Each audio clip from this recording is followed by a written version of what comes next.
జరిగింది. చివరగా కేసీఆర్ ముఖ్యమంత్రి అయితే ఏముంటుంది, కాంగ్రెస్ అధికారంలోకి వస్తే ఏముంటుందో మొన్న వరంగల్లో చెప్పినా, ఇప్పుడు ఈడ కూడా నేను మళ్ళీ చెప్పదలుచుకున్నా. కేసీఆర్ ముఖ్యమంత్రి అయితే ఆయన కొడుకు కేటీఆర్ను వర్కింగ్ ప్రెసిడెంట్ చేసుకున్నాడు. కాంగ్రెస్ పార్టీ అధికారంలోకి వచ్చి రేవంత్ రెడ్డి ముఖ్యమంత్రి అయితే సోదరు మహేష్ గౌడ్ని కాంగ్రెస్ పార్టీ ప్రెసిడెంట్ చేసినాం. కేసీఆర్ ముఖ్యమంత్రి అయితే హరీష్ రావు, తారక రామారావు ఇద్దరు మంత్రులు అయిన. రేవంత్ రెడ్డి ముఖ్యమంత్రి అయితే మా సీతక్క, కొండ సురేఖమ్మ మంత్రులైనరు, మా పొన్నం ప్రభాకర్, మా వాకిటి శ్రీహరి మంత్రులైనరు. కేసీఆర్ ముఖ్యమంత్రి అయితే సడ్డకుని కొడుకు సంతోష్ కుమార్ని రాజ్యసభ చేసుకున్నాడు. కానీ నేను ముఖ్యమంత్రి అయితే మిత్రుడు వేం నరేందర్ రెడ్డిని ఈరోజు రాజ్యసభకు పంపించిన అనిల్ కుమార్ యాదవ్ ఈయనే ఉన్నాడానే లేచి నిలబడరా నాయన, ఇగో పిల్లగాన్ని పంపించిన రాజ్యసభకు, పెద్దల సభకు.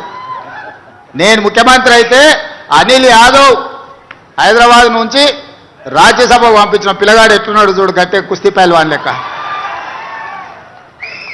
కేసీఆర్ ముఖ్యమంత్రి అయితే ఓడిపోయిన వినోద్ రావును ప్లానింగ్ కమిషన్ చైర్మన్గా చేసుకున్నాడు. కానీ నేను ముఖ్యమంత్రి అయితే కోదండరామ్ గారిని ప్రొఫెసర్, తెలంగాణ సాధించిన ప్రొఫెసర్ను ఎమ్మెల్సీగా నియమించిన. కేసీఆర్ ముఖ్యమంత్రి అయితే ఆయన బిడ్డను ఎంపీ చేసుకున్నాడు, ఓడిపోతే ఎమ్మెల్సీ చేసుకున్నాడు.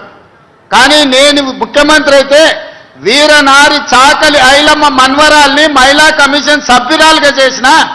మొట్టమొదటి మళ్ళీ తెలంగాణ ఉద్యమంలో అమరుడైన శ్రీకాంతాచారి తల్లిని శంకరమ్మను పబ్లిక్ సర్వీస్ కమిషన్లో సభ్యురాలుగా నేను చేసిన. ఇవాళ ఆయనదేమో ఫ్యామిలీ జస్టిస్, నాదేమో సోషల్ జస్టిస్. సోదరులారా, అది దొరల న్యాయం, నాది సామాజిక న్యాయం. ఆయన ముఖ్యమంత్రి అయితే దయాకరావును మంత్రిని చేసుకున్నాడు.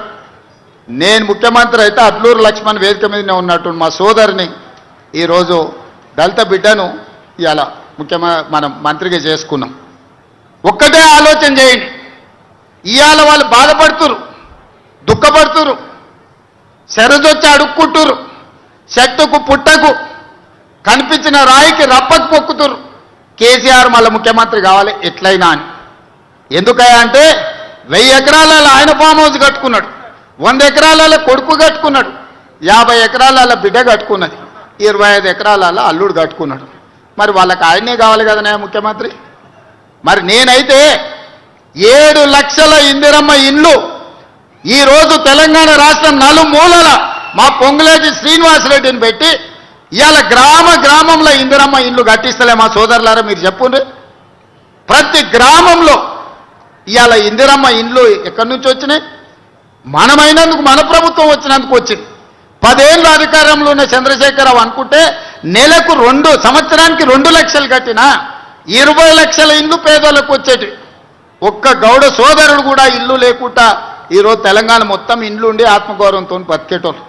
వాళ్ళకి ఏ రోజు కూడా పేదోడి ఇంటి మీద ధ్యాస లేదు, పేదోడి బతుకును బాగు చేయాలన్న ఆలోచన లేదు.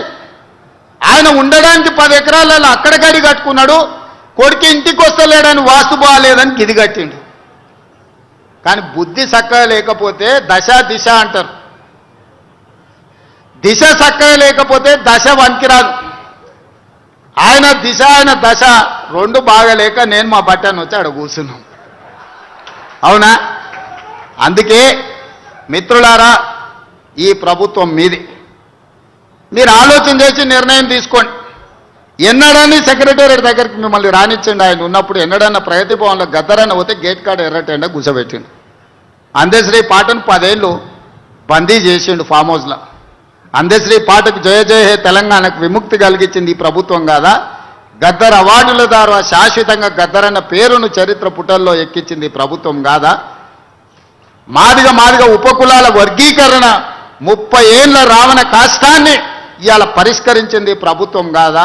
100 ఏళ్ల బీసీ కులగణన ఎవ్వరు చేయకపోయినా దేశంలోనే మొట్టమొదటి రాష్ట్రంగా బీసీల లెక్కలు తేల్చింది ఈ ప్రభుత్వం కాదా?